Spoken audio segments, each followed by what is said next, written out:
रोडवरती अपघात झाल्यानं वाहनांच्या लांबच लांब रांगा लागल्याचं बघायला मिळतंय। वरळी हाजीहाली ते नरिमन पॉइंटच्या दिशेने ट्रॅफिक जॅम झालेला आहे। कोस्टल रोडवरती एक अपघात झाला आणि त्यानंतर आता या संपूर्ण परिसरामध्ये वाहनांच्या लांबच लांब रांगा लागलेल्या आहेत। अपघात नेमका कसा झाला या संदर्भात अजून कोणतीही स्पष्टता आलेली नाहीये। प्रमोद उगले आमचे प्रतिनिधी आपल्याला सविस्तर अपडेट देत आहेत। प्रमोद, आपण बघतोय कोस्टल रोडवरती अपघात झाला, वाहनांच्या लांबच लांब रांगा लागलेल्या आहेत। सध्याचे ताजे अपडेट्स द्या।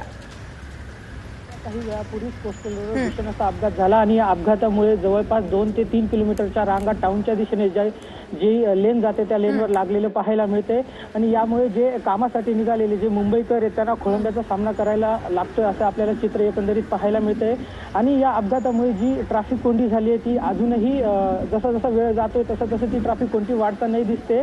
प्रशासनाकडून ज्या जागेवर अपघात झालाय त्या जागेवर जी गाड्या आहेत, अपघातग्रस्त गाड्या आहेत, त्यांना बाजूला करण्याचं काम युद्ध पातळीवर सुरू करण्यात आल्याचं पाहायला मिळते। निश्चितच प्रमोद, या संदर्भातले अपडेट्स आपल्याकडून घेत राहणार आहोत। तुर्तास धन्यवाद दिलेल्या माहितीसाठी।